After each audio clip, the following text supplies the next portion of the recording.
Shalom. I want to start off by giving all praises to Yahweh, Bahashem, Yahweh Shai, Bahashem Rakakadash. I wanted to do a quick double honors to the apostles of Great Millstone who rule well. And shout out to the hopeful elect that's pushing this truth to the four corners of the globe. And to you, I say shalom. This lesson, I want to do a quick lesson on just going into Esau's enterprise, the Esau state of mind and how he thinks.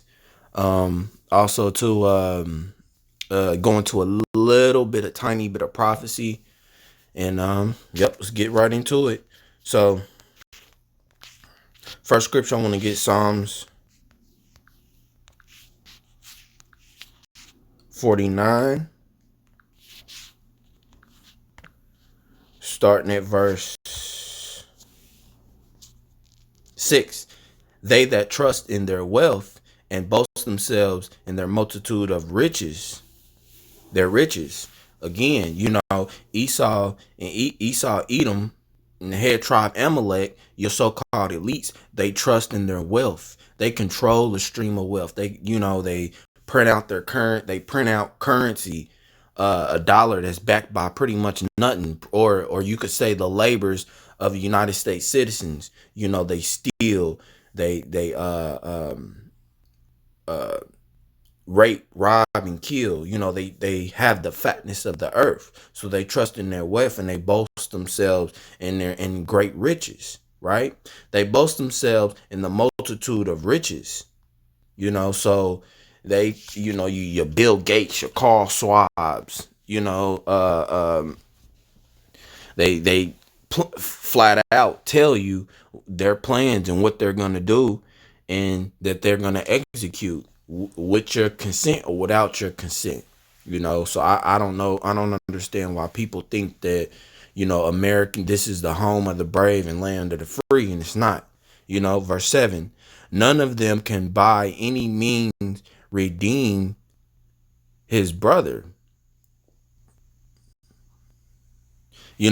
So Esau, you can't buy your way into heaven. So they want to create their own heaven on earth. They know the end game. These people know that in the kingdom they're going to get their just desserts. So, they use their wealth for prosperity. You can't buy your way into heaven. For the redemption of their soul is precious, and it ceaseth forever. So you will never have enough money and wealth for Yahweh Ba'ashem Yahushua. What is wealth to Yahweh Ba'ashem Yahushua? Those that love him keep his commandments. Those that love Yahweh Ba'ashem Yahushua, they're out here doing this work. They're striving for undefiled treasures, not treasures that, roughly paraphrasing, that moth and rust, and that benefit you not when you dead. Actually, scriptures go into that. That he, verse 9, that he should still live forever and not see corruption. For he seeth that wise men die, likewise the fool and the brutish person perisheth, and leave their wealth to others.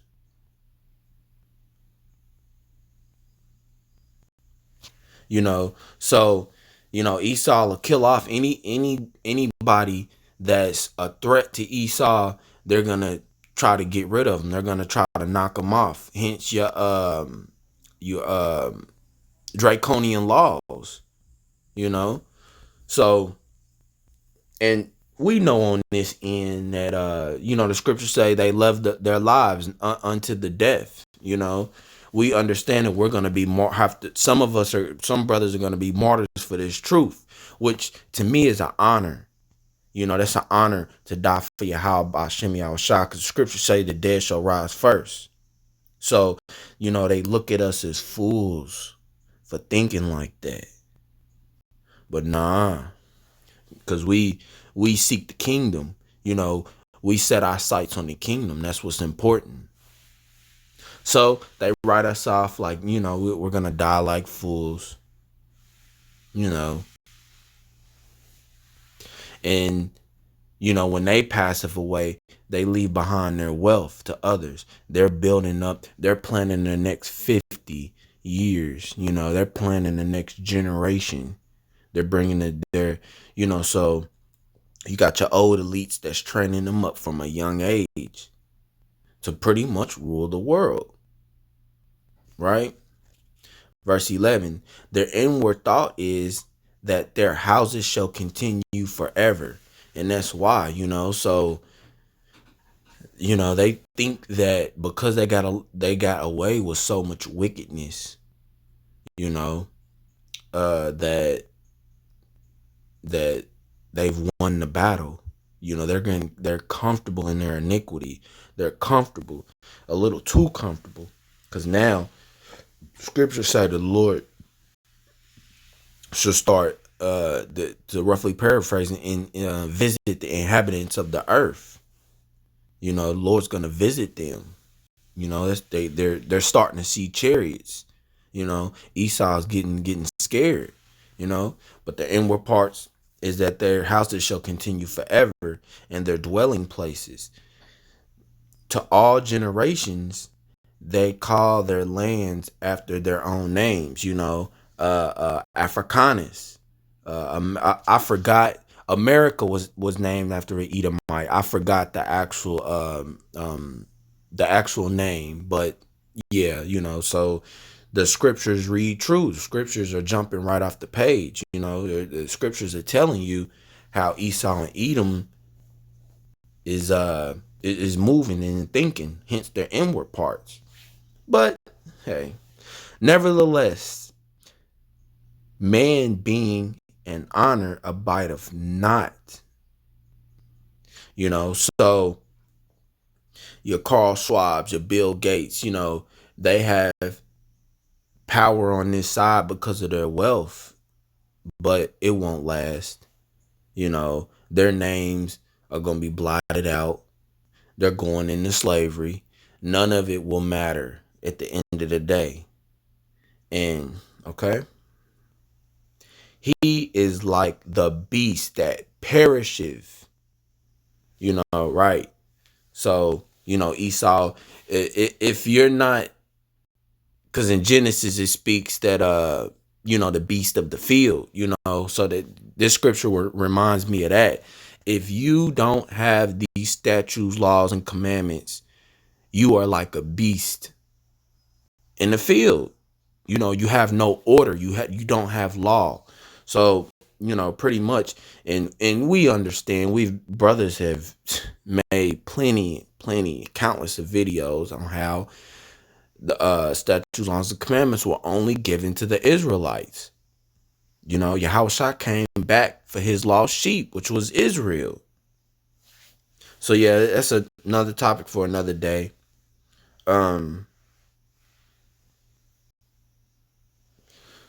Verse 13 goes into this their way is their folly, because the state of mind, how their inward parts think, how they move, it's all folly. It's all in vain. It's meaningless. It's foolishness.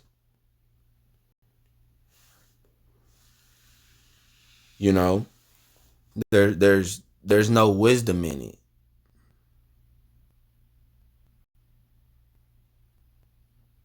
They think that they're wise. They think that what they're doing, they think they so slick. Esau a fool. And Esau is just being used. And we're gonna prove that throughout these scriptures. All right. So the next scripture I want to get is Obadiah chapter 1 and verse 4. And it reads, that though thou exalt thyself as the eagle, and though thou set thy nest among the stars, thence will I bring thee down, saith the Lord.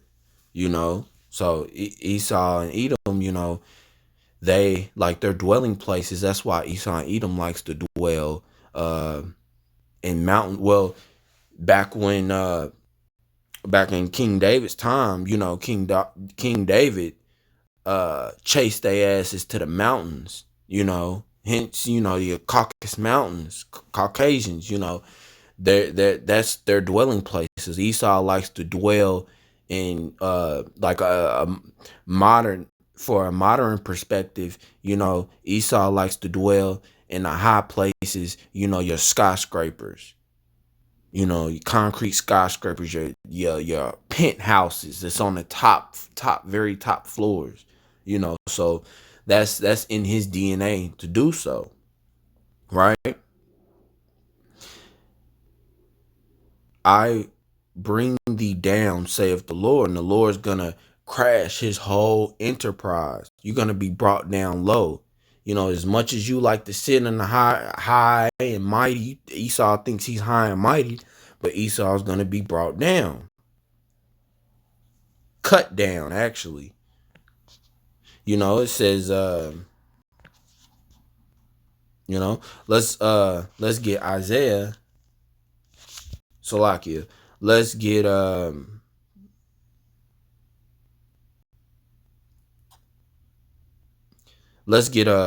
Job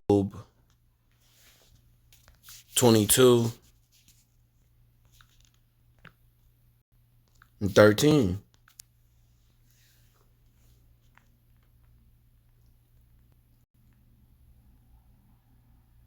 Oh, I'm in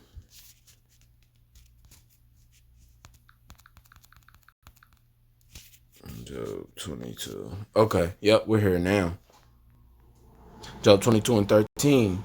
And thou sayest, how doeth Yahweh know?